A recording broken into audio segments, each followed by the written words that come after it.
ജീവിത പ്രതിസന്ധികളുടെ നീർച്ചുഴിയിൽപ്പെട്ട് നട്ടം തിരിയുന്നവനാണോ നീ? പാപഭാരത്താൽ നിന്റെ മനസ്സ് തളർന്നിരിക്കുകയാണോ? വരൂ, യേശുക്രിസ്തുവിൻ്റെ തിരുവചനത്തിലേക്ക്.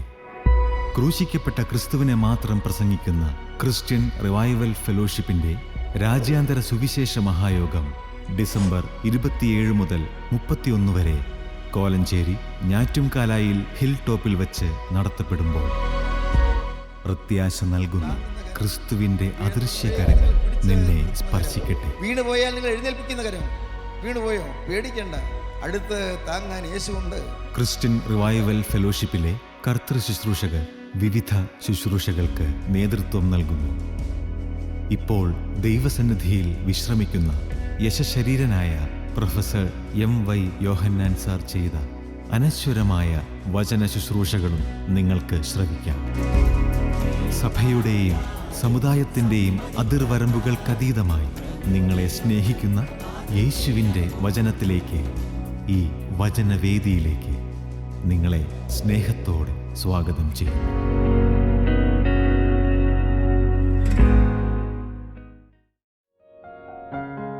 ഞങ്ങളും ക്രൂശിക്കപ്പെട്ട ക്രിസ്തുവിനെ പ്രസംഗിക്കുന്നു. ലൂക്കോസിന്റെ സുവിശേഷം 19-ാം അധ്യായം 41-ാം വാക്യം നമുക്ക് വായിച്ചു കേൾക്കാം. അവൻ നഗരത്തിനെ സമീപിച്ചപ്പോൾ അതിനെ കണ്ട് അതിനെക്കുറിച്ച് കരഞ്ഞു. ഈ നാളിൽ നിന്റെ സമാധാനത്തിനായുള്ളത് നീയും അറിഞ്ഞുവെങ്കിൽ കൊള്ളായിരുന്നു. ഇപ്പോഴും അത് നിന്റെ കണ്ണിനെ മറഞ്ഞിരിക്കുന്നു. നിന്റെ സന്ദർശനകാലം നീ അറിയാഞ്ഞതുകൊണ്ട് നിന്റെ ശത്രുക്കൾ നിനക്ക് ചുറ്റും വാടകോരി നിന്നെ വളഞ്ഞ് 4 പുറത്തും ഞെരുക്കി നിന്നെയും നിന്നിലുള്ള നിന്റെ മക്കളെയും നിലത്ത് തള്ളിയിട്ട് നിങ്ങൾ കല്ലിന്മേൽ കല്ല് ശേഷിപ്പിക്കാതിരിക്കുന്ന കാലം നിനക്ക് വരും. ദൈവത്തിന് സ്തോത്രം. കർത്താവ് ഓശാന പെരുന്നാൾ ദിവസം കഴുതക്കുട്ടിമേൽ വാഹനമേറി യെരൂശലേം ദേവാലയത്തിലേക്ക് പോവുകയായിരുന്നു. കുട്ടികൾ ആർത്തു വിളിക്കുന്നു. വഴിയിൽ വസ്ത്രം വിരിച്ചിരിക്കുന്നു. സൈത്തിൻ കൊമ്പുകൾ വെട്ടി കൊമ്പുകൾ ഉയർത്തിപ്പിടിച്ചുകൊണ്ടും ചില്ലകൾ താഴെയിട്ടുകൊണ്ടും ജനം മാർപ്പോടെ കർത്താവിനെ അനുഗമിക്കുന്നു. കർത്താവിൻ്റെ പ്രിയപ്പെട്ട ശിഷ്യന്മാർ അത്ഭുതത്തോടെ കർത്താവിൻ്റെ കൂടെ തന്നെ സഞ്ചരിക്കുന്നു. കർത്താവ് ഒരു രാജാധിരാജനെ പോലെ യെരൂശലേം ദേവാലയത്തിലേക്ക് എഴുന്നള്ളുന്നു. അതിമനോഹരമായൊരു ചിത്രം നാം കാണുകയാണ്.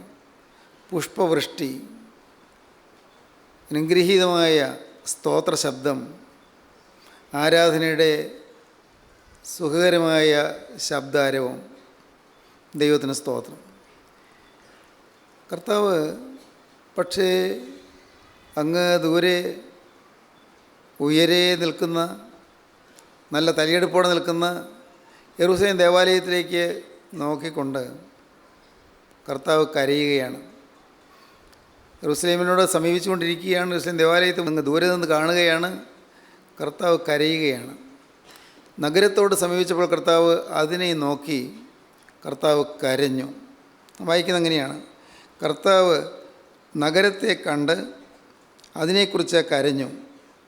കർത്താവ് പിന്നെ ഉച്ചത്തിൽ പറയുകയാണ്, ഈ നാളിൽ നിൻ്റെ സമാധാനത്തിനുള്ളത് നീയും അറിഞ്ഞുവെങ്കിൽ കൊള്ളായിരുന്നു. ഇപ്പോഴോ അത് നിൻ്റെ കണ്ണിന് മറഞ്ഞിരിക്കുന്നു. നീയോ നിൻ്റെ സന്ദർശനകാലം നീ അറിയാഞ്ഞതുകൊണ്ട് നിൻ്റെ ശത്രുക്കൾ നിനക്ക് ചുറ്റും വാടകോരി നിന്നെ വളഞ്ഞ് 4 പുറത്തും ഞെരുക്കി നിന്നെയും നിന്നിലുള്ള നിൻ്റെ മക്കളെയും നിലത്ത് തള്ളിയിട്ട് നിങ്ങൾ കല്ലിന്മേക്കല്ല് ശേഷിപ്പിക്കാതിരിക്കുന്ന കാലം നിനക്ക് വരും. വളരെ മനോഭേദകമായൊരു വാക്യമാണ് നാം കേൾക്കുന്നത്. കർത്താവ് കരയുന്നു. ഈ നാൾ ഏതാണ്? ഈ നാൾ, ഈ ലഭിച്ചിരിക്കുന്ന ഈ സമയം, ഇത് സന്ദർശന കാലമാണ്. സ്വർഗം ഭൂമിയെ സന്ദർശിക്കുന്ന കാലമാണ്. സ്വർഗീയനാഥൻ മനുഷ്യരുടെ ഇടയിലൂടെ സഞ്ചരിക്കുന്ന കാലമാണ്. രാജാധിരാജൻ മനുഷ്യരുടെ ഇടയിലൂടെ സഞ്ചരിച്ച് അവരുടെ വേദനകൾ മാറ്റുന്ന കാലമാണ്. അവർക്ക് സമാധാനം പകരുന്ന കാലമാണ്. സന്തോഷവും സമാധാനം നൽകുന്ന നല്ല കാലം. ഈ നാൾ നീ, ഈ സന്ദർശന കാലം നീ അറിയുന്നില്ല. ഈ കാലത്തിൻ്റെ സമാധാനവും സന്തോഷവും നീ അറിയുന്നില്ല. ഈ കാലത്തിൻ്റെ സവിശേഷതകൾ നീ അറിയുന്നില്ല. മനോഹരമായൊരു കാലം ലഭിച്ചിരിക്കുന്നു നീ അറിയുന്നില്ല. അല്ലയോ യെരൂശലേമേ, നീ ഇതറിയുന്നില്ല. യെരൂശലേം ദേവാലയം അറിയുന്നില്ല, ദേവാലയത്തിലുള്ളവരറിയുന്നില്ല. ദേവാലയത്തിലുള്ള മഹാപുരോഹിതന്മാർ അറിയുന്നില്ല, ദേവാലയത്തിലെ ശാസ്ത്രികളും പരീശന്മാരും അറിയുന്നില്ല, രാഷ്ട്രീയ പാരമ്പര്യമുള്ള സദൂക്യരറിയുന്നില്ല, എരിവുകാരറിയുന്നില്ല. ആ സമൂഹത്തിന് അജ്ഞാതമായിരിക്കുന്ന, അറിവില്ലാതിരിക്കുന്ന ഒരു കാര്യം സന്ദർശനകാലം. ഇന്നും ആ സന്ദർശനകാലം നമ്മെ എതിരേൽക്കുകയാണ്. നീതിയും സമാധാനവും നമ്മെ എതിരേൽക്കുകയാണ്.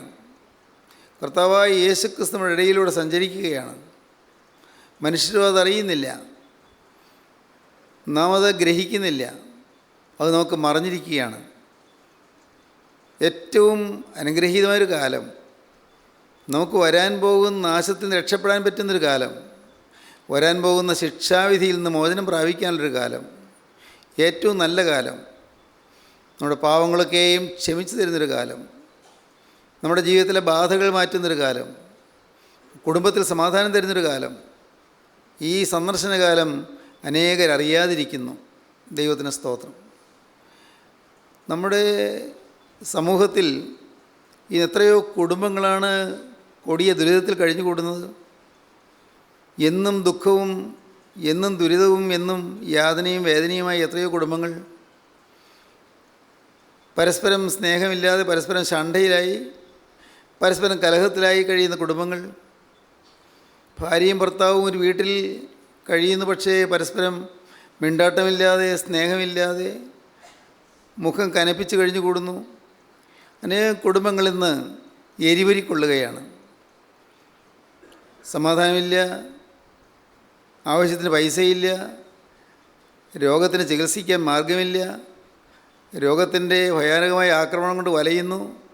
അനേകം കുടുംബങ്ങൾ നീറിപ്പോകുന്ന ഹൃദയങ്ങൾ, അതല്ലേ നാം കാണുന്നത്.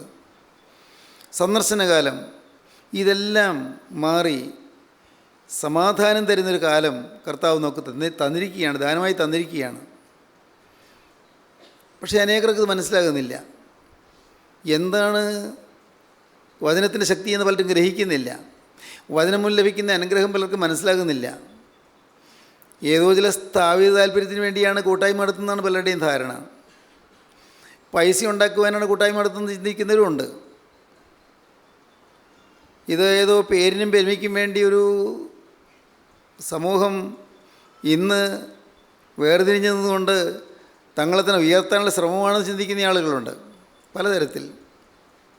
എന്നാൽ എന്താണ് നടക്കുന്നത്? ഇത് സന്ദർശനകാലമാണ്. പ്രിയപ്പെട്ടവരെ, നിങ്ങൾ മനസ്സിലാക്കുന്നുണ്ടോ? എത്രയോ കുടുംബങ്ങളാണ് സമാധാനം അനുഭവിക്കുന്നത്. മദ്യാസക്തിയിൽ ജീവിതം തകർത്തുകൊണ്ടിരിക്കുന്ന എത്രയോ പേരാണ് മദ്യത്തിൽ നിന്ന് മോചനം പ്രാപിച്ചിരിക്കുന്നത്. എത്രയോ പേര് കുടുംബം നശിപ്പിച്ചുകൊണ്ടിരുന്ന, കുടിച്ച് മുടിച്ചുകൊണ്ടിരുന്ന എത്രയോ പേരാണ് ഇന്ന് സമാധാനം അനുഭവിക്കുന്നത്. പഠിക്കാൻ ബുദ്ധിയില്ലാതെ, വായിച്ചാൽ ഒന്നും ബുദ്ധിയിൽ പ്രവേശിക്കാതെ, പരീക്ഷയിൽ തോറ്റ് വിഷമിച്ച്, ഭാവിയോർത്ത് നിരാശപ്പെട്ട്, എല്ലാം തകർന്നല്ലോ എന്നോർത്ത് കടുത്ത നിരാശയിൽ ജീവിക്കുന്ന എത്രയോ പേര്. അങ്ങനെയുള്ളവരാണ് ഇന്ന് നല്ല ബുദ്ധിയുള്ളവരായി, നല്ലപോലെ പഠിക്കുന്നവരായി, എന്നാൽ പഠിച്ച് ഉയരുന്നു, അവരുടെ ബുദ്ധി തെളിയുന്നു. നമ്മുടെ സമൂഹത്തിൽ നാം കാണുന്നതല്ലേ, നമ്മുടെ ഈ കൂട്ടായ്മയിൽ തന്നെ നാം കാണുന്നതല്ലേ എന്തെന്ത് അത്ഭുതങ്ങൾ. മാതാപിതാക്കളുടെ മുമ്പിൽ ക്ഷമ ചോദിക്കുന്ന മക്കൾ, അധ്യാപകരുടെ മുമ്പിൽ മാപ്പി ചോദിക്കുന്ന വിദ്യാർത്ഥികൾ, പരസ്പരം മാപ്പി ചോദിക്കുന്ന വിദ്യാർത്ഥിനികൾ, പ്രണയത്തിൻ്റെയും പ്രേമത്തിൻ്റെയും പേരിൽ ജീവിതം തുലച്ചുകൊണ്ടിരിക്കുന്നവർ, അതെല്ലാം വിട്ട് സമാധാനത്തിൻ്റെയും വിശുദ്ധരെയും പാതിലേക്ക് തിരിയുന്ന എത്രയോ ആളുകൾ. ദൈവത്തിന് സ്തോത്രം. ഈയിടെ ഞാൻ വായിച്ചു, ഈ ഇൻ്റർനെറ്റിൽ കൂടിയുള്ളതായ കളിയിൽ രസിക്കുന്ന കുട്ടികളുണ്ട്. ഞാൻ അമ്പരന്ന് പോയി. ഇൻ്റർനെറ്റിൽ കൂടിയുള്ള കളി, അത് ഒരു അപകടവും ഇല്ലല്ലോ എന്നാണ് വിചാരിച്ചിരുന്നത്, ഒരു കുഴപ്പമില്ലല്ലോ എന്ന്. ഞാനത് പുസ്തകം വായിച്ചപ്പോഴാണ് മനസ്സിലായത് എന്തെന്തെല്ലാം അപകടങ്ങളാണ് പതിയിരിക്കുന്നത്. കുട്ടികളിൽ അക്രമവാസന വരുന്നു. അക്രമവാസന, ശത്രുവിനെ നിഗ്രഹിക്കുന്നതിന് വേണ്ടിയുള്ളതായ ഓട്ടമാണ്, അതിനുള്ള യത്നമാണ് പല കളികളും. ചില കളികളുടെയൊക്കെ പേര് ഞാൻ വായിച്ചു, അതൊന്നും എൻ്റെ മനസ്സിൽ തങ്ങി നിൽക്കുന്നതല്ല താനും. അനേകം കുട്ടികൾ, കൊച്ചുകുട്ടികൾ കൗമാരപ്രായത്തിൽ തന്നെ, കൗമാരപ്രായം എത്തുന്നതിന് മുൻപ് തന്നെ ഈ വീഡിയോ ഗെയിം, അതിൽ സമയം ചെലവഴിക്കുകയാണ്. എത്ര നേരം ഇരുന്നാലും അവരെഴുന്നേറ്റ് പോരുകയില്ല. വീഡിയോ ഗെയിം, അവരുടെ ഭാവി നശിക്കുകയാണ്, അവരറിയുന്നില്ല.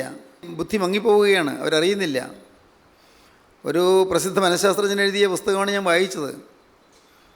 ഞാൻ അമ്പരന്ന് പോയി വായിച്ചപ്പോൾ ഇനി വരാനിരിക്കുന്ന തലമുറയുടെ ചേതനയുറ്റ അനുഗ്രഹ ഭാഗ്യത്തിലേക്ക് വരേണ്ടവർ നിർഭാഗ്യവശാൽ ഇങ്ങനെയുള്ളതായ വീഡിയോ ഗെയിംസിൽപ്പെട്ട് ജീവിതം നശിപ്പിച്ചുകൊണ്ടിരിക്കുന്നു. കൊച്ചുകുട്ടികൾ, നല്ല ഓമനത്വമുള്ള കുട്ടികൾ, നല്ല കോമളത്വമുള്ള കുട്ടികൾ, വാത്സല്യ തികവാർന്ന് നല്ല സുഖകരമായി പഠിച്ച് ഉയരേണ്ട കുട്ടികൾ, അവർ വീഡിയോ ഗെയിം കളിച്ച് സമയം പാഴാക്കുന്നു. എഴുന്നേറ്റ് പോരുകയില്ല. ആഹാരത്തിന് സമയം പോലും അത് അവർ വിട്ട് പോരുകയില്ല. ആഹാരം കഴിക്കാൻ വിളിച്ചാൽ പോലും വരികയില്ല. ഇങ്ങനെയൊക്കെയാണ് ആ പുസ്തകത്തിൽ എഴുതിയിരിക്കുന്നത്. ഇന്ന് ഇവിടെ അനേകം കുട്ടികൾ ഇരിക്കുന്നുണ്ടല്ലോ. ഞാൻ നിങ്ങളോട് ചോദിക്കട്ടെ, വീഡിയോ ഗെയിമിൽ രസിച്ചുകൊണ്ടിരിക്കുന്നവരുണ്ടോ? നിങ്ങൾക്ക് അത് അപായകരമായ യാതനകളിലേക്ക് നിങ്ങളെ നയിക്കുമെന്ന് നിങ്ങൾ മനസ്സിലാക്കിക്കൊള്ളുക. കുട്ടികൾ ഇന്ന് ഈ കമ്പ്യൂട്ടർ കൊണ്ടുള്ള ചില അനേകം നന്മകളുണ്ട്. പക്ഷേ ഈ കമ്പ്യൂട്ടറിൽ കൂടി വരുന്നതായ അനേകം വിനകളുണ്ട്, ആപത്തുകളുണ്ട്. അതൊന്നും മനസ്സിലാക്കുന്നില്ല. ഇതൊരു സന്ദർശന കാലമാണ്, രക്ഷപ്പെടാൻ പറ്റിയ കാലമാണ്, മനം തിരിയാൻ പറ്റിയ കാലമാണ്. കർത്താവിനെ സ്നേഹിക്കാനും കർത്താവിനെ സ്വീകരിക്കാനും കർത്താവിനെ ആരാധിക്കാനും കർത്താവിനെ വേല ചെയ്യാനും പറ്റിയ കാലമാണ്. ജീവിതം ശോഭനമായ ഭാവിയിലേക്ക് ഉയർന്നു കുതിച്ചു വരേണ്ടതായ കാലമാണ്. അതിനുവേണ്ടി നാം നമ്മുടെ ജീവിതം വേർതിരിച്ച് കൊടുക്കേണ്ടതാണ്. നീ വാക്കുകളെ കേൾക്കുന്ന മാതാപിതാക്കൾ നിങ്ങളുടെ കുട്ടികൾ വീഡിയോ ഗെയിം കളിച്ച് സമയം കളയുന്നുണ്ടെന്ന് നോക്കണം. അവർ ഇൻ്റർനെറ്റിൽ കടന്ന് കാണുന്ന ചിത്രങ്ങൾ എന്തെല്ലാമാണെന്ന് നിങ്ങൾ നോക്കണം, നിങ്ങൾ പരിശോധിക്കണം. ആ ചിത്രങ്ങൾ എന്തെല്ലാമാണ്, ഏതെല്ലാം പടങ്ങളാണ് അവർ കണ്ടുകൊണ്ടിരിക്കുന്നത്. അതിൽ കൂടി വരുന്നതായ അശുദ്ധിയും അതിൽ കൂടി വരുന്നതായ വ്യഭിചാര ആസക്തിയും എല്ലാം ചെറുപ്രായത്തിൽ തന്നെ കടന്നുകൂടുകയാണ്. എന്തെല്ലാം അപകടങ്ങൾ! പ്രിയപ്പെട്ടവരെ, ഞാൻ ഇന്ന് ആ പുസ്തകം വായിച്ച് കുറച്ചു നേരം അമ്പരന്ന് ഇരുന്നു പോയി. എൻ്റെ കർത്താവ്, ഇതൊക്കെയാണല്ലോ സംഭവിക്കുന്നത്. ആരും അറിയുന്നില്ലല്ലോ. മാതാപിതാക്കൾക്ക് ഇത് നോക്കാൻ നേരമില്ല, മാതാപിതാക്കൾക്ക് മക്കളെക്കുറിച്ച് ചിന്തിക്കാൻ നേരമില്ല, മക്കളുടെ ഭാവി നശിക്കുന്നതിനെക്കുറിച്ച് അവർക്ക് ചിന്താവിഷയമല്ല. അവരെങ്ങനെയെങ്കിലും പഠിച്ച് പൊയ്ക്കൊള്ളുന്നതാണ് വിചാരം. അങ്ങനെ വിചാരിച്ചുകൊണ്ട് മക്കൾ നശിക്കുന്നത് കാണാതിരിക്കുന്നു. അതുകൊണ്ട് പ്രിയപ്പെട്ടവരെ, സന്ദർശനകാലം നമുക്ക് ലഭിച്ചിരിക്കുകയാണ്. നമുക്ക് ചിന്തിക്കാനുള്ള വക കർത്താവ് തരികയാണ്. എങ്ങനെയാണ് പെരുമാറേണ്ടത്, എങ്ങനെയാണ് സംസാരിക്കേണ്ടത്, ഏതാണ് മാന്യത, ഏതാണ് അഭിമാനകരമായ പെരുമാറ്റം എന്നെല്ലാം കർത്താവ് നമുക്ക് പഠിപ്പിച്ച് തരുന്നുണ്ട്, എല്ലാം പറഞ്ഞു തരുന്നുണ്ട്. ഈ കൂട്ടായ്മയിൽ മുടങ്ങാതെ വരുന്ന കുട്ടികൾക്ക് ആവശ്യമുള്ള വിഭവങ്ങളെല്ലാം കർത്താവ് തരുന്നുണ്ട്. പല കുട്ടികളത് സ്വീകരിക്കുന്നില്ല എന്നുള്ളതാണ് സങ്കടം.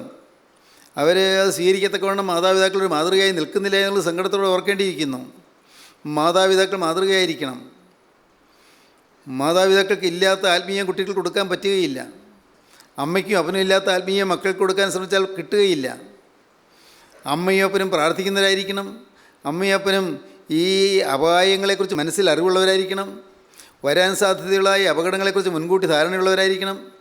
അതുകൊണ്ട് മക്കളെ ആ രീതിയിൽ നല്ല ബുദ്ധിപൂർവ്വം വഴി നടത്തേണ്ടവരാണ്.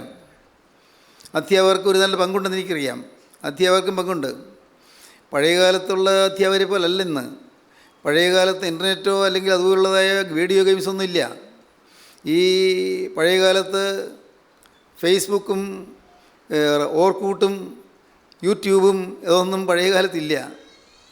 ഇന്ന് പ്രായമായ എന്നെപ്പോലുള്ള ആളുകൾക്ക് അതിനെക്കുറിച്ചൊന്നും ആധികാരികമായിട്ട് പറയാനായിട്ട് അറിയാനും പാടില്ല. പക്ഷേ അതിൽ ചില നന്മകളൊക്കെ കണ്ടുവന്ന് വന്നേക്കാം, ഇല്ലെന്ന് ഞാൻ പറയുന്നില്ല.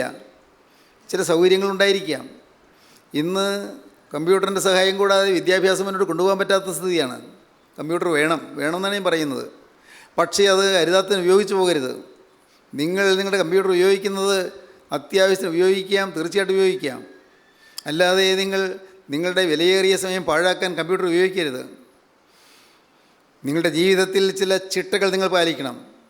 ജീവിതത്തിൽ ചില വ്യക്തമായ അടുക്കും ചിട്ടയും നിങ്ങൾക്ക് പാലിക്കാൻ സാധിച്ചെങ്കിൽ മാത്രമേ നിങ്ങൾക്ക് വളരാൻ സാധിക്കുകയുള്ളൂ.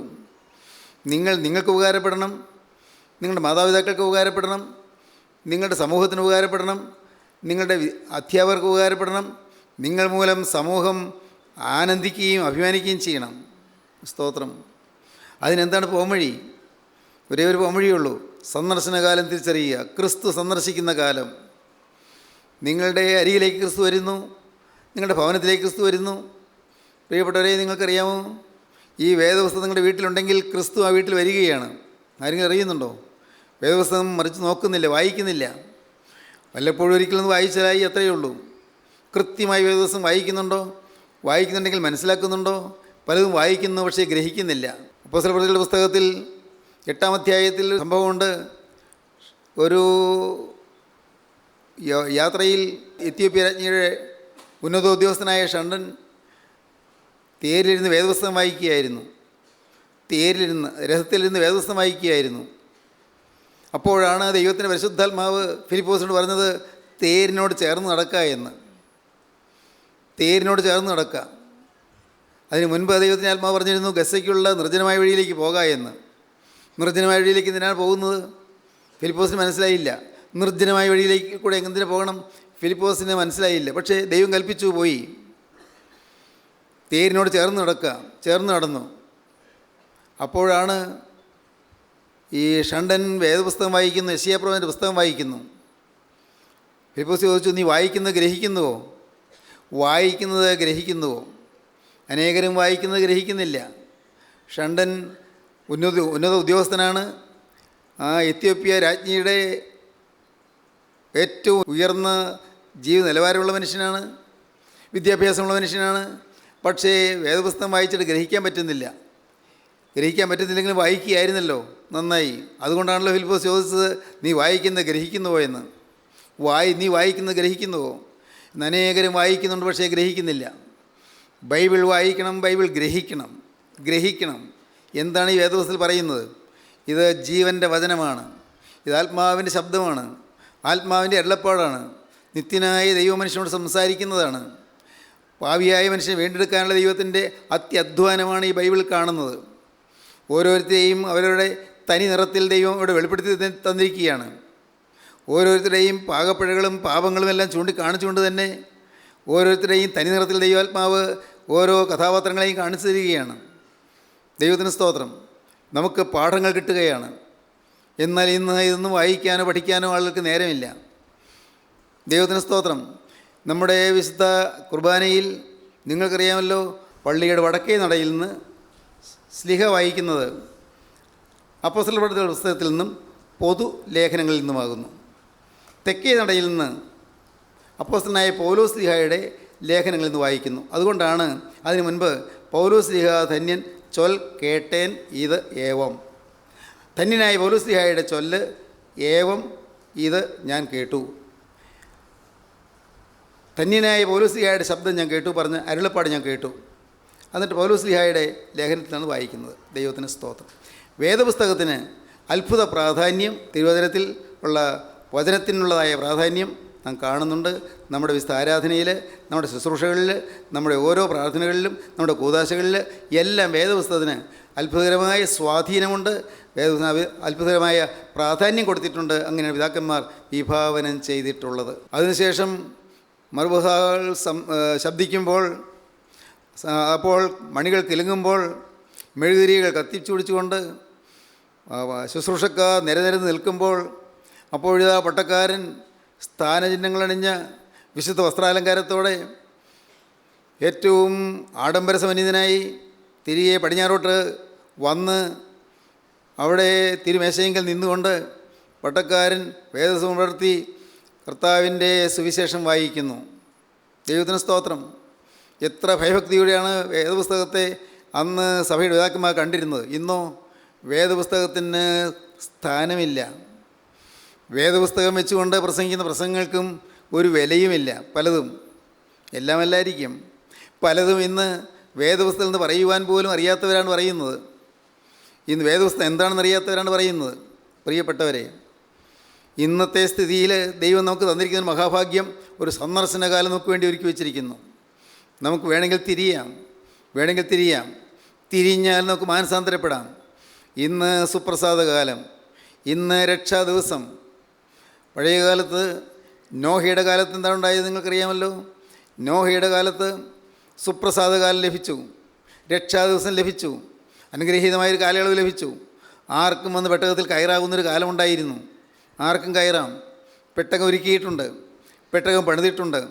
ദൈവത്തിൻ്റെ കൽപ്പന പ്രകാരം തന്നെ പെട്ടകം ഒരുക്കിയിട്ടുണ്ട്. ആർക്കും വന്ന് കയറാം. പക്ഷേ നിർഭാഗ്യവശാൽ മനുഷ്യർ കയറാൻ കൂട്ടാക്കിയില്ല. വൃദ്ധനായ ഒരു മനുഷ്യൻ നിന്നുകൊണ്ട് പറയുന്നു, വലിയ വിദ്യാഭ്യാസമോ വലിയ ആഡംബര പ്രൗഢിയോ ഒന്നും ഇല്ലാത്തൊരു സാധു മനുഷ്യൻ ലളിത വസ്ത്രം ധരിച്ച് നിന്നുകൊണ്ട് പറയുന്നു. താടിമീശകൾ തടവിക്കൊണ്ട് ആ പെട്ടകത്തിൻ്റെ വാതിൽക്കൽ നിന്നുകൊണ്ട് നോഹ പ്രസംഗിച്ചുകൊണ്ടേയിരുന്നു. നോഹ പറഞ്ഞുകൊണ്ടേയിരുന്നു, വരുവീൻ, കയറുവീൻ, രക്ഷപ്പെടുവീൻ, മഴ വരുന്നു, വലിയ പ്രളയം വരുന്നു. ആര് കേൾക്കാൻ? അതുവരെയും കണ്ടിട്ടില്ലാത്ത മഴയെക്കുറിച്ച് പറഞ്ഞപ്പോൾ ആരും ശ്രദ്ധിച്ചില്ല, ആരും വിശ്വസിച്ചില്ല. നോഹ പറഞ്ഞുകൊണ്ടേയിരുന്നു. ദൈവത്തിന് സ്തോത്രം. പ്രിയപ്പെട്ടവരെ, ഇന്നും വചനം തന്നുകൊണ്ടേയിരിക്കുകയാണ്. എന്നും വചനം കിട്ടുകയാണ്. നാം വാസ്തവത്തിൽ ഭാഗ്യശാലികളാണ്. പെട്ടകം ഇതാ ഒരുക്കി വെച്ചിരിക്കുന്നു. പ്രിയപ്പെട്ടവരെ, കൂട്ടായ്മയല്ല പെട്ടകം. ദൈവത്തിന് സ്തോത്രം. പ്രാർത്ഥനായോഗമല്ല പെട്ടകം. പെട്ടകം ഏതാണ്? പെട്ടകം കർത്താവായ യേശുക്രിസ്തുവാണ്. യേശുക്രിസ്തുവിൻ്റെ തിരുരാവ് തുറന്നിരിക്കുന്നു. ഈ പെട്ടകം ഇതാ ഒരുക്കി വെച്ചിരിക്കുന്നു. പെട്ടകം തുറന്നു വെച്ചിരിക്കുന്നു. ആർക്കും ഓടി വന്ന് കയറാം, ആർക്കും പ്രവേശിക്കാം. കൂട്ടായ്മയിൽ സംബന്ധിച്ചു എന്നുള്ളത് കൊണ്ട് രക്ഷപ്പെടണമെന്നില്ല. കൂട്ടായ്മയിൽ വന്നു നിങ്ങൾ കൂട്ടായ്മയിൽ നിരന്തരം വരുന്നു എന്നുള്ളത് കൊണ്ട് രക്ഷപ്പെടണമെന്നില്ല. നിങ്ങൾ മുടങ്ങാതെ കൂട്ടായ്മയിൽ വന്ന് ആദ്യം മുതൽ അവസാനം വരെ സംബന്ധിക്കുന്നുള്ളതുകൊണ്ട് രക്ഷപ്പെടണമെന്നില്ല. എന്നാൽ നിങ്ങൾ ക്രിസ്തുവാകുന്ന പെട്ടകത്തിനുള്ളിൽ കയറണം. യേശു ക്രിസ്തുവിനെ കാണണം. കർത്താവായ യേശു ക്രിസ്തുവിനെ കാണണം. ക്രിസ്തുവിനെ വിശ്വസിക്കണം. എനിക്ക് വേണ്ടി പിളർക്കപ്പെട്ട ചങ്ക്, എനിക്ക് വേണ്ടി തുറക്കപ്പെട്ട തിരുവിലാവ്, എൻ്റെ പാവം വഹിക്കുവാൻ കുരിശിൽ വെച്ച രക്ഷകൻ, ഈ യേശുവിനെയാണ് കാണേണ്ടത്. നൂറ്റാണ്ടുകൾക്ക് മുമ്പ് നോഹ പണിത പെട്ടകത്തിൽ ഒരു നടുവിലത്തെ തട്ടിൽ ഒരു വാതിലുണ്ടായിരുന്നു. അത് പുത്രൻ തമ്പുരാനെ കാണിക്കുന്നു. 3 തട്ടുകളുണ്ട്. പിതാവ്, പുത്രൻ, പരിശുദ്ധാത്മാവ്. പരിശുദ്ധാത്മാവ്, പുത്രൻ, പിതാവ്. പിതാവ്, പുത്രൻ, പരിശുദ്ധാത്മാവ്. ത്രിയേക ദൈവം. പെട്ടകം ത്രിയേക ദൈവത്തിൻ്റെ ഒരു മാതൃകയാണ്, ഒരു പ്രതിരൂപമാണ്, ഒരു പ്രതീകമാണ്. അതിൽ നടുവിലത്തെ തട്ടിലാണ് വാതിൽ. കർത്താവായ യേശു ക്രിസ്തുവാണ് വാതിൽ. യേശു ക്രിസ്തു, ഞാൻ വാതിലാകുന്നു, എന്നിലൂടെ കിടക്കുന്ന രക്ഷപ്പെടും. സ്തോത്രം. യേശു ക്രിസ്തുവിൻ്റെ തിരുവിലാവിൽ കൂടി നമുക്ക് ദൈവസ്നേഹത്തിൽ പ്രവേശിക്കാം. ദൈവസ്നേഹത്തിൻ്റെ തിരുഹൃദയത്തിലേക്ക് പ്രവേശിക്കാം. സ്തോത്രം. എൻ്റെ സഹോദരങ്ങളെ, നിങ്ങൾ കടന്നിട്ടുണ്ടോ? ആ ദിവ്യ സ്നേഹത്തിൽ നിങ്ങൾ പ്രവേശിച്ചിട്ടുണ്ടോ? ആ പരിശുദ്ധാത്മാവിൻ്റെ കൃപയിൽ നിങ്ങൾ ആനന്ദിച്ചിട്ടുണ്ടോ? കർത്താവിൻ്റെ കൃപയാൽ നിങ്ങൾ പൊതിയപ്പെട്ടിട്ടുണ്ടോ? കർത്താവിൻ്റെ കൃപ നിങ്ങളെ ആവരണം ചെയ്തിട്ടുണ്ടോ? ഈ പെട്ടകത്തിനുള്ളിലേക്ക് പ്രവേശിക്കുക. അതിനുള്ളിൽ കടന്നാൽ എല്ലാം സുരക്ഷിതമാണ്. അവിടെയെല്ലാം ഭദ്രമാണ്. അവിടെ പെട്ടകത്തിനുള്ളിൽ കടക്കുമ്പോൾ പുറത്തെ അനുഭവമല്ല. പുറത്താണെങ്കിൽ ചെന്നായും കുഞ്ഞാടും പരസ്പരം മത്സരിക്കും. പാവം കുഞ്ഞാട് ഓടും, ചെന്നായി ഓടിക്കും, ചെന്നായി കടിച്ചു കീറും. പുള്ളിപ്പുലിയും മാനും പരസ്പരം ഭിന്നതയിലാണ്. കൊന്നു തിന്നും. പുലി മാനിനെ തിന്നും. പ്രിയപ്പെട്ടവരെ, അവിടെ പെട്ടകത്തിന് പുറത്ത് വഴക്കുണ്ട്. പെട്ടകത്തിന് പുറത്ത് സ്ഥാപിത താല്പര്യമുണ്ട്. പെട്ടകത്തിന് പുറത്ത് വർഗീയ ചേരിതിരിവുകളുണ്ട്. വർഗീയ ചേരിതിരിവുകൾ പെട്ടകത്തിന് പുറത്ത്. പെട്ടകത്തിനകത്ത് കടന്നാലോ അവിടെ കുഞ്ഞാടുമുണ്ട്, ചെന്നായുമുണ്ട്, പുള്ളിപ്പുലിയുമുണ്ട്, മാൻപേടയുമുണ്ട്. അവിടെ ജീവികളെല്ലാം ഉണ്ട്. ഒരു വഴക്കുമില്ല. ക്രിസ്തുവിൻ്റെ സ്നേഹത്തിൻ്റെ അത്യത്ഭുതകരമായ മണ്ഡലത്തിൽ പ്രവേശിച്ചാൽ അവിടെ പിന്നെ കക്ഷി തിരിവുകളില്ല, അവിടെ ചേരിതിരിവുകളില്ല, അവിടെ വർഗ വൈരുദ്ധ്യമില്ല, അവിടെ മതസ്പർദ്ധയില്ല. അവിടെ എല്ലാം ഒന്ന്. അവിടെ എല്ലാവരും ഒന്ന്. എല്ലാവരും ഒരു അപ്പൻ്റെ മക്കൾ. ദൈവത്തിന് സ്തോത്രം. എല്ലാവരും ഒരു അപ്പൻ്റെ മക്കൾ. അവിടെ സഭ മാറേണ്ട പ്രശ്നമില്ല, സമുദായം മാറേണ്ട പ്രശ്നമില്ല. നാം എല്ലാം ഒരു അപ്പൻ്റെ മക്കളായി കൂടിയിരിക്കുകയാണ്. ദൈവത്തിന് സ്തോത്രം. ദൈവത്തിൻ്റെ വലിയ നാമം മഹത്വപ്പെടട്ടെ. നോഹ വിളിച്ച് പറഞ്ഞുകൊണ്ടേയിരുന്നു. മൃഗങ്ങൾ വന്ന് കയറി. മനുഷ്യൻ കയറാൻ മടിച്ചു നിന്നു. മനുഷ്യൻ സംശയിച്ചു. മനുഷ്യൻ പരിഹസിച്ചു. മനുഷ്യരെല്ലാം നോഹയെ പരിഹസിച്ചു. ഈ വയസ്സിന് വാർദ്ധക്യത്തിൽ എന്തോ കിറുക്ക് പിടിച്ചിരിക്കുകയാണെന്ന് പറഞ്ഞു ആളുകൾ. അത്രയേ പറയാൻ തോന്നിയുള്ളൂ. നോഹയെ കളിയാക്കി. പക്ഷേ നോഹ അതൊന്നും ഗവനിച്ചില്ല, കളിയാക്കുന്നതിനെ നോക്കിയില്ല. പക്ഷേ ഇതിൻ്റെ ഹൃദയത്തിൽ തീ കത്തുകയായിരുന്നു. നോഹയുടെ ഉള്ളിൽ സ്നേഹത്തിൻ്റെ അഗ്നി കത്തുകയായിരുന്നു. നഷ്ടപ്പെട്ടു പോകുന്നവർക്ക് വേണ്ടിയുള്ള ആ സ്നേഹത്തിൻ്റെ ദാഹം കത്തിക്കൊണ്ടിരിക്കുകയായിരുന്നു. അനേകർ നശിക്കുന്നല്ലോ എന്നുള്ള വേദന കത്തിക്കൊണ്ടിരിക്കുകയായിരുന്നു. ആ വേദനയിൽ നോഹ വിളിച്ച് പറഞ്ഞുകൊണ്ടേയിരുന്നു. അവസാനം നോഹയുടെ കുടുംബം മുഴുവൻ കയറി. എല്ലാ ജീവജാലങ്ങളും ഈരണ്ടീരണ്ടായി കയറി. പെട്ടകത്തിൻ്റെ വാതിൽ ദൈവം അടച്ചു. നോഹയും കയറി കഴിഞ്ഞപ്പോൾ ദൈവത്തിന് സ്തോത്രം, ദൈവം വന്ന് വാതിലടച്ചു. മനുഷ്യൻ്റെ കൈയല്ല വാതിലടയ്ക്കുന്നത്. ഇന്ന് കൃപയുടെ കാലമാണ്. ആർക്കും ഓടി വന്ന് രക്ഷപ്പെടാം, ആർക്കും പ്രവേശിക്കാം, ആർക്കും രക്ഷാസങ്കേതത്തിൽ പ്രവേശിക്കാം, ആർക്കും ഈ സങ്കേത നഗരത്തിൽ പ്രവേശിക്കാം, ആർക്കും രക്ഷപ്പെടാം. ദൈവത്തിന് സ്തോത്രം. പ്രിയപ്പെട്ടവരെ, ഇന്ന് ഗോകുൽത്തായിലെ ആ ക്രൂസിലേക്ക് നാം നോക്കുമ്പോൾ തിരുരാവ് തുറന്ന് ക്രിസ്തു പിടയ്ക്കുന്നത് നമുക്ക് കാണാം. പിടയുന്ന ക്രിസ്തു, കരയുന്ന ക്രിസ്തു. ദൈവത്തിന് സ്തോത്രം. എനിക്ക് വേണ്ടി കരയുന്നു, നിങ്ങൾക്ക് വേണ്ടി കരയുന്നു. എൻ്റെ പാവസ്വഭാവം കണ്ട് കരയുന്നു. പ്രിയപ്പെട്ടവരെ, നിങ്ങളുടെ പാവസ്വഭാവം കണ്ട് കരയുന്നു. എൻ്റെ സ്വാർത്ഥത കണ്ട് കരയുന്നു, നിങ്ങളുടെ സ്വാർത്ഥത കണ്ട് കരയുന്നു. എൻ്റെ ദ്രവ്യാഗ്രഹം കണ്ട് കരയുന്നു. എൻ്റെ സ്വയ പ്രശംസ കണ്ട് കരയുന്നു. ദൈവത്തിന് സ്തോത്രം. ഇന്നും എൻ്റെ ഈഗോ പോയിട്ടില്ലല്ലോ എന്നോർത്ത് കരയുന്നു. എൻ്റെ സ്വയം മരിച്ചിട്ടില്ലല്ലോ എന്നോർത്ത് കരയുന്നു. ദൈവത്തിന് സ്തോത്രം. ഞാനും നിങ്ങളെപ്പോലെ ഒരു സാധാരണ മനുഷ്യനായിരിക്കുന്നു. പ്രിയപ്പെട്ടവരെ, എനിക്കും വേണം രക്ഷ. ഞാനും ഈ പെട്ടകത്തിനുള്ളിൽ കടന്നു നിന്നുകൊണ്ട് എൻ്റെ ദൈവത്തെ സ്തുതിക്കുകയാണ്. പ്രിയപ്പെട്ടവരെ, നിങ്ങൾ കടക്കാൻ താല്പര്യമുണ്ടോ? ഇന്ന് വാതിൽ തുറന്നു വെച്ചിട്ടുണ്ട്. ഇന്ന് വേണമെങ്കിൽ നിങ്ങൾക്ക് കടക്കാം. നിങ്ങൾക്ക് കടന്നു വരാൻ ആഗ്രഹമുണ്ടോ? ഇന്ന് വാതിൽ തുറന്നു വെച്ചിരിക്കുന്നു. ഈ തുറക്കപ്പെട്ട വാതിൽ കൂടി അകത്ത് പ്രവേശിക്കാം. ഗോകുൽത്തായിലേക്ക് നോക്കൂ. കർത്താവായ യേശു ക്രൂശിന്മേൽ കിടക്കുന്നു. പിടയുന്ന ക്രിസ്തു, കരയുന്ന ക്രിസ്തു. എൻ്റെ ദൈവമേ, എൻ്റെ ദൈവമേ, നീ എന്നെ കൈവിട്ടത് എന്തെന്ന് പറഞ്ഞ് കരയുന്ന ക്രിസ്തു. ദൈവത്തിന് സ്തോത്രം. ദൈവത്തിന് വലിയ നാമം മഹത്വപ്പെടട്ടെ. യേശു കുരിശുമേൽ കിടന്നുകൊണ്ട് എനിക്ക് ദാഹിക്കുന്നു പറയുന്നു. നമുക്ക് ഓരോരുത്തർക്കും വേണ്ടി ദാഹിക്കുകയാണ്. ദൈവത്തിന് സ്തോത്രം. ഇന്ന് നിങ്ങളുടെ ഹൃദയം നിങ്ങൾ താഴ്ത്തുമോ? യേശുവിൻ്റെ കരങ്ങളിലേക്ക് നിങ്ങൾ കൊടുക്കുമോ? യേശുവെ, ഇത്രയും കാലം നഷ്ടപ്പെടുത്തി കളഞ്ഞല്ലോ, പാഴാക്കി കളഞ്ഞല്ലോ. വൻ കാര്യങ്ങൾ നേടാമായിരുന്ന കാലമായിരുന്നല്ലോ. വലിയ വലിയ ശുശ്രൂഷകൾ ചെയ്യാമായിരുന്ന കാലമായിരുന്നല്ലോ. അനേകരെ വീണ്ടെടുക്കാവുന്ന കാലമായിരുന്നല്ലോ. അനേക രക്ഷയിലേക്ക് നയിക്കാവുന്ന കാലമായിരുന്നല്ലോ. അനേകം പുള്ളിപ്പുലികളെയും കടുവകളെയും സിംഹങ്ങളെയും പെട്ടകത്തിനുള്ളിൽ പ്രവേശിപ്പിക്കാവുന്ന കാലമായിരുന്നല്ലോ. നാഥ, നഷ്ടപ്പെടുത്തി കളഞ്ഞല്ലോ, എല്ലാം നഷ്ടപ്പെടുത്തിയല്ലോ. കർത്താവേ, ഇന്ന് ഞാനിതാ നിൻ്റെ തിരുമുമ്പാകെ വരുന്നു. നിൻ്റെ വേല ചെയ്യാൻ ഞാനിതാ വരുന്നു. നിനക്ക് വേണ്ടി സംസാരിപ്പാൻ ഞാനിതാ വരുന്നു. നിനക്ക് വേണ്ടി ശബ്ദം ഉയർത്താൻ ഞാനിതാ വരുന്നു. നിനക്ക് വേണ്ടി നിൻ്റെ ഒരു പ്രതിനിധിയായി നിൽപ്പാൻ ഞാനിതാ വരുന്നു. സമർപ്പിക്കുമോ? നിങ്ങൾ യേശുവിൻ്റെ കരങ്ങളിലേക്ക് നിങ്ങൾ കൊടുക്കുമോ?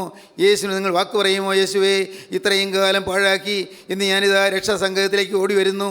തിരക്തത്താൽ എന്നെ കവർ ചെയ്യണമേ. തിരക്തത്താൽ എന്നെ ആവരണം ചെയ്യണമേ. തിരക്തത്താൽ എന്നെ പൊതിയണമേ. തിരക്തത്താൽ എന്നെ ശുദ്ധീകരിക്കണമേ. തിരക്തത്താൽ എന്നെ രക്ഷിക്കണമേ. കർത്താവേ, എൻ്റെ പേര് ജീവൻ്റെ പുസ്തകത്തിൽ എഴുതി ചേർക്കണമേ. നമുക്ക് സമർപ്പിക്കാം, നമുക്ക് പ്രാർത്ഥിക്കാം. കരുണയുള്ള കർത്താവേ, ഈ നല്ല സമയത്തിനായി ഞങ്ങൾ നിന്നെ സ്തുതിക്കുന്നു. എല്ലാവരെയും അനുഗ്രഹിക്കണമേ.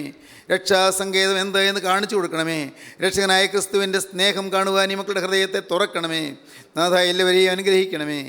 യേശു ക്രിസ്തുവിൻ്റെ ജയകരമായ നാമത്തിൽ പ്രാർത്ഥിക്കുന്ന കൃപയോടെ കേൾക്കണമേ. ആമീൻ.